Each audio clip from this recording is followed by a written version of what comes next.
अस्सलाम वालेकुम, कैसे हैं आप सब लोग। आज जो मैं रेसिपी आपके साथ शेयर करने जा रही हूँ वो है खट्टा आलू चना चाट। और ये इतनी मज़ेदार सी चटपटी सी रेसिपी होती है कि आप जब इसे बनाएंगी तो आपका दिल खुश हो जाएगा।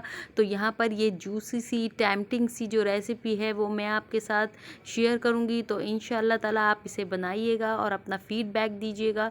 तो शुरू करते हैं, बिस्मिल्लाहिर्रहमानिर्रहीम। तो यहाँ पर मैंने एक देगची के अंदर तकरीबन 2 टेबल स्पून के करीब जो है ऑयल को गरम कर लिया है। और इसके साथ ही 1 कप आलू उबले हुए डालकर मैं इसको हल्का सा फ्राई करूँगी।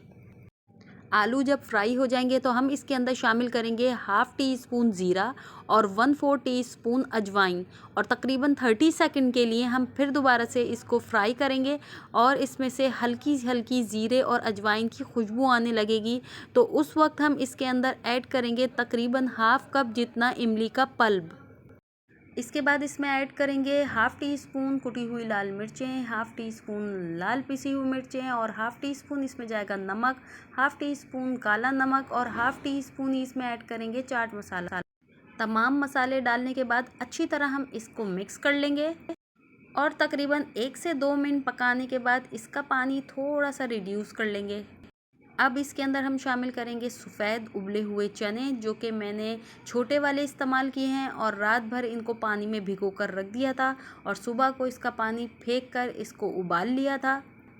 जल्दी से 5 मिनट में बन जाने वाली ये रेसिपी है। और इसके साथ ही हम इसके अंदर ऐड करेंगे हाफ़ लेमन का जूस। के बाद 1 से 2 मिनट के लिए इसको पकाएंगे। खट्टा आलू चना चाट की ये रेसिपी जो है बहुत ही ज़बरदस्त, चटखारेदार और चटपटी सी बनती है।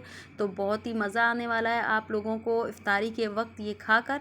तो इसके साथ ही मैं आपको एक टिप दूंगी कि चनों को नरम बनाने के लिए जब चनों को मुकम्मल तौर पर आप उबाल लें तो उबालने के बाद 20 मिनट के लिए दम पर हल्की आंच पर रख दें।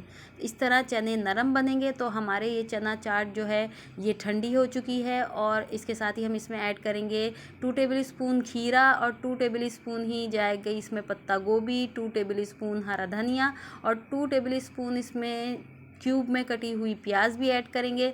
और 2 टेबल स्पून ही हरी मिर्ची इसके अंदर जाएगी। और इसके साथ ही इसके अंदर ऐड करेंगे 2 टेबल स्पून क्यूब में कटे हुए टमाटर। याद रहे कि मुकम्मल ठंडा करने के बाद चना चाट के अंदर आप सब्जियों को ऐड करें, वरना सब्जियों का कलर भी ख़राब हो जाता है और जायका भी चना चाट का चेंज हो जाएगा। तो इसके साथ ही मेरी रेसिपी आपको अच्छी लगी है इसे लाइक कर दें, शेयर कर दें, सब्सक्राइब कर दें। अल्लाह हाफिज़।